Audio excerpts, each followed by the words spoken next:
வால்பாறை சட்டமன்ற தொகுதி ஆனமலை மேற்கு ஒன்றியம் வேட்டைக்காரன்புதூர் பேரூராட்சி உட்பட்ட சுருளிமேட்டு நெல் விவசாயிகளுடைய குறைகள். வால்பாறை நடந்து முடிந்த சட்டமன்ற தேர்தலில் இந்த பகுதியில் வாக்காளர்களை சந்தித்து விசிலத்தில் வாக்களித்து தருமாறு நான் கோரிக்கை வைத்த போது வாக்காளர்கள் இடத்தில் கூறிய அந்த குறைகளை கேட்கின்ற அடிப்படையில் இந்த பகுதியில் இன்று நெல் விவசாயிகள் என்னை அழைத்து அவர்கள் அன்றாடம் சந்திக்கும் பிரச்சனைகளையும் அவர்கள் வாழ்வாதாரத்திற்கு ஏற்படுகின்ற சிக்கல்களையும் எடுத்து கூறினார்கள்.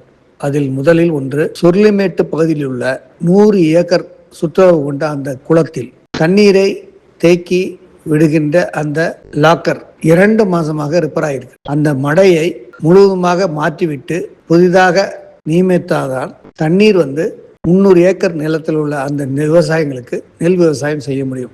இது நீண்ட நாள் கோரிக்கையாக இருக்கிறது. ஆனால் வேளாண்மை துறை சம்பந்தப்பட்ட அந்த அதிகாரிகளும் சரி, மாவட்ட நிர்வாகமும் சரி, இவர்கள் கோரிக்கை வைத்தும் திமுக ஆட்சியில் செய்யவில்லை என்றும், இப்பொழுது தமிழக வெற்றி கழகம் ஆட்சி வந்திருக்கின்றது, தமிழக முதலமைச்சர் அவர்கள் கருணையோடு இதை பரிசீலிக்க வேண்டும் என்று வீடியோ வெளியிட்டு முதலமைச்சருக்கு கோரிக்கை வைத்தார்கள். அந்த விவசாயிகள் அனைவரும் குத்தகை விவசாயிகள். அவர்கள் எல்லாம் ஒன்று கூடி என்னிடத்தில் கோரிக்கையை கொடுத்தார்கள். இந்த மடையை புதிதாக அமைத்து இந்த நெல் விவசாயிகளுக்கு உதவ வேண்டும் என்று முதலாவது கோரிக்கை. இந்த குளத்துல இருந்து பாத்தீங்கன்னா ஒரு அடிக்கு மட்டும்தான் தண்ணி போகுதுங்க.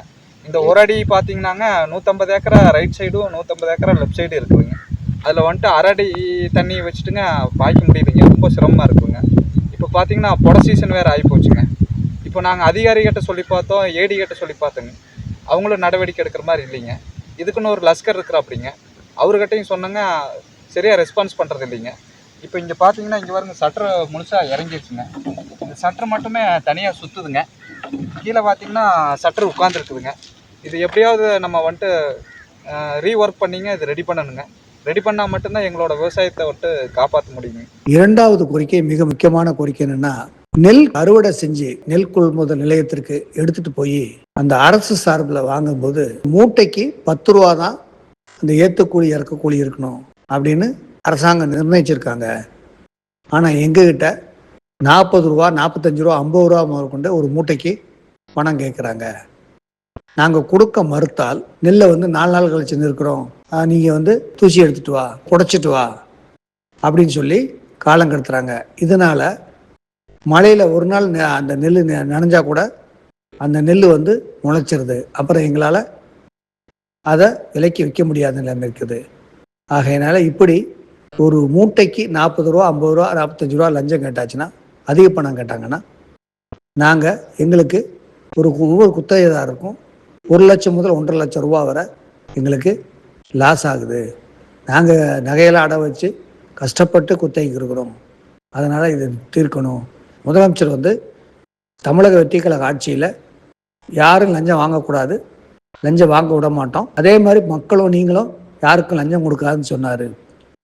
ஆனால் நாங்கள் யாருக்கும் லஞ்சம் கொடுக்கறதுக்கு தயாராக இல்லை. மறைமுக தொந்தரவுகள் இருக்குது. மூட்டைக்கு 10 ரூபாய்க்கு மேலே அதிகமாக வாங்கக்கூடாது அப்படிங்கிறதுக்காக இந்த கோரிக்கை வைக்கிறோன்னு சொன்னாங்க. அதே போல் ஆனமலை பக்கத்தில் உள்ள அந்த நெல் விவசாயிகளும் அந்த பிடபிள்யூ கால்வாய் ஆகாய தாமரை வளர்ந்துருக்கிறதுனால அதை சுத்தம் செய்யாமல் இருக்காங்க. அடுத்த பிஏபி கால்வாயில் தண்ணீர் திறந்து விடும்போது இதெல்லாம் சுத்தம் செய்யணும்னு கேட்டாங்க. அதையும் நம்ம போட்டோ எடுத்திருக்கோம். தமிழக வெற்றி கழகத்தினுடைய வேட்பாளர் என்ற முறையிலும், முன்னாள் சட்டமன்ற உறுப்பினர் என்ற முறையிலும், தமிழக வெற்றி கழகத்தினுடைய துணை பொதுச்செயலாளர் என்ற முறையிலும் நான் இந்த நெல் விவசாயியுடைய நியாயமான கோரிக்கையை மாண்புமிகு நீர்வளத்துறை அமைச்சர் அண்ணன் ஆனந்தன் அவர்களுக்கும் மாண்புமிகு முதலமைச்சருடைய கவனத்திற்கும் எடுத்து செல்வேன் என்று அவர்களிடத்திலே நான் வாக்குறுதியை கொடுத்திருக்கிறேன். கொள்முதல் ஒரு மூட்டைக்கு 10 ரூபா தான் அரசாங்கம் நிர்ணயிச்சு. ஆனால் இந்த அதிகாரிகளும் அங்குள்ள ஊழியர்களும் சேர்ந்து ஒரு மூட்டைக்கு 40லிருந்து 45, சிலது 50 ரூபாய்க்கு வாங்குறாங்க. இப்போ இந்த குத்தைக்கு எடுக்கிற விவசாயிகள் ஒரு மூட்டைக்கு 50 ரூபாய் கொடுத்தாங்கன்னா எவ்வளோ இதாக தமிழக முதலமைச்சர் மாண்புமிகு முதலமைச்சர் விஜய் சார் சொல்கிறாரு, கொள்முதல் 10 ரூபாய்க்கு மேலே கொடுக்கக்கூடாது, அதே மாதிரி யாரும் லஞ்சம் கொடுக்கக்கூடாது, யாரும் லஞ்சம் வாங்கக்கூடாதுன்னு அசம்பிளிலே பேசியிருக்காரு, மீட்டிங்லேயும் பேசியிருக்காரு. ஆனால் இங்கே உள்ள கொள்முதல் நிலையத்தில் அந்த அதிகாரிகளும் சரி, உள்ளூர் அதிகாரிகளும் சரி, அல்லது மாவட்ட அதிகாரிகளும் சரி, இதை வந்து புகாராக கொடுத்தா இது வந்து அப்படி இல்லை அப்படின்னு சொல்லி இவங்க மூடி மறைச்சிடறாங்க. இந்த புகார் எனக்கு வந்துச்சு.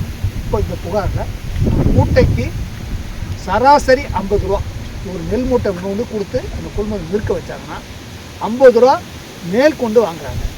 அதே மாதிரி ஒரு மூட்டைக்கு 2 கிலோ இருந்து 2.5 கிலோ வரைக்கும் மேல் கொண்டு அதை எடுத்துக்கிறாங்க. இவ்வளோ பெரிய கஷ்டமான சூழ்நிலையில் இவங்களுடைய பாதிப்பை பண்ணும்படி இதே ஊரகத்துறை அமைச்சர் அவர்களுக்கும் வேளாண்மை துறை அமைச்சர் மாண்பு முதலமைச்சர் அவர்களுக்கு இந்த புகாரை நான் வந்து இவங்ககிட்ட புகாரை வாங்கி சென்னையில் போய் சம்மந்தப்பட்ட அமைச்சர்கிட்ட கொடுத்து ஐயா முதல்வருக்கு ரொம்ப நன்றி வணக்கம்.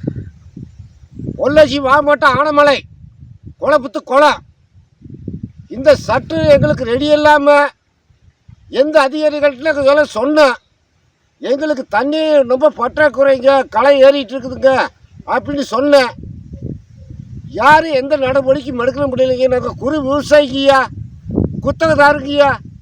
நீங்கள் ஐயா முதல்வர் இங்கே பாருங்க, களை பாருங்க, தண்ணி இல்லாமல் எங்களுக்கு களை வந்து ஏறிச்சுங்க. நான் எப்படிங்க குத்தகை கொடுக்க முடியுங்கய்யா? நல்லா பாருங்கய்யா, நான் குத்தகை 10 மூட்டை கொடுக்கணுங்க. என்ற வாழ்வாதாரமே இதுதானுங்க. நகையெல்லாம் அடமானம் வச்சுக்கிட்டு தனியார் பேங்கில் வச்சுருக்குங்கய்யா. கூட்டுறவு பேங்கில் கூட வைக்க முடியுங்க. 1 பவுன் 2 பவுன் தான் எனக்கு இருக்குதுங்க. அதைத்தான் நான் வைக்க முடியும். நெல் கொள்முதல நீங்கள் 2700 ரூபாய் ஏற்றிருக்கிறீங்க. மிக மிக நன்றிங்கய்யா.